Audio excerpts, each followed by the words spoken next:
तक 1 रुपया हमारे पास नहीं, आज तक एक हमारा मित्र नहीं, आज तक ना मोबाइल रखा है, ना है, ना कभी रहेगा।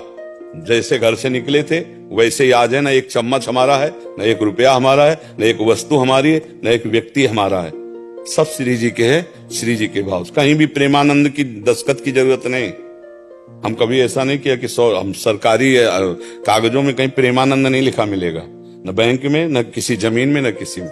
है 4 लोग मिलो, अपना काम करो, भजन करो, हमने उपदेश दे। कष्ट से वो डरे जो सुख के लिए निकला हो, लेकिन जिसने कष्टों को ही अपने गले लगाया हो वो फिर कैसे डर सकता है। बाबा जी कोई भी जब घर से निकलता है, तो हम पहले दिन जब घर से निकले थे तो हमारे मन ने हमसे 3 प्रश्न किए थे। पहला प्रश्न कि यहां तो अम्मा पवाती हैं, अब 13 वर्ष के थे, बाहर भोजन कौन पवाएगा। दूसरा प्रश्न कि यहां तो घर में रहते थे, वहां कहां रहोगे। तीसरा, पूरी जिंदगी किसके सहारे काटोगे। उस छोटी अवस्था में 3 प्रश्न, और तीनों का उत्तर एक ही था, श्री भगवान। जहां रखेंगे वहां रहूंगा, जो खवाएंगे वो खाऊंगा, और जैसे काटेंगे वैसे काटूंगा। तो आज जो भी अवस्था शरीर की हो, 52-55 के तो ऊपर ही है, पूरा निर्वाह करते हुए भगवान आप सबके बीच में बैठा ले हुए। 20 वर्ष से तो किडनी खराब चल रही, आज तो सब कुछ है। अब मात्र 10-12 वर्ष पीछे दवाई के पैसे नहीं थे, कोई पूछने वाला नहीं था कि तुम भोजन पाए कि नहीं पाए, कोई पानी देने वाला नहीं था। आज के 10-12 वर्ष पहले, ये तो उनका कृपा प्रसाद है। बदल दिया, गेम बदल दिया।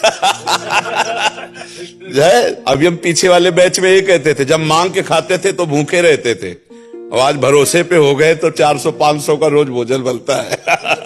देल हार कोई और है, देत रहते दिल रेल। और आपको सच्ची बताएं, जब कभी हमें कष्ट पड़ा है, तो जैसे दुख में अपनी माता बच्चे को गले लगा लेती ना, ऐसे भगवान का हमें प्यार मिला है। हर क्षण हमें अधिक से अधिक भगवान का प्यार मिला है।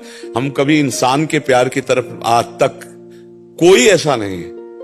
कोई एक मित्र तो होता है ना जिंदगी में, कोई एक मित्र भी नहीं है। भले कोई कहे कि हम उनके मित्र हैं, लेकिन आज तक कभी किसी से मित्रता नहीं और कभी किसी से शत्रुता नहीं। अकेली यात्रा रही पूरी गंगा के किनारे, हरिद्वार के पहले से लेकर काशी तक, बस इतने जीवन रहा है हमारा।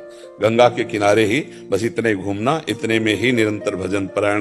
जो गंगा के किनारे आश्रम, किसी में 2 वर्ष रुक गए, किसी में 1 वर्ष रुक गए, किसी में 6 महीने रुक गए, ऐसे पूरा जीवन व्यतीत कर फिर ये जो लगभग 26 वर्ष हो गए वृंदावन वास करते हुए। व्यवस्था तो अभी हुई है, कोई आश्रम वाला रखता नहीं था। किडनी फेल है, दवाई करानी पड़ेगी।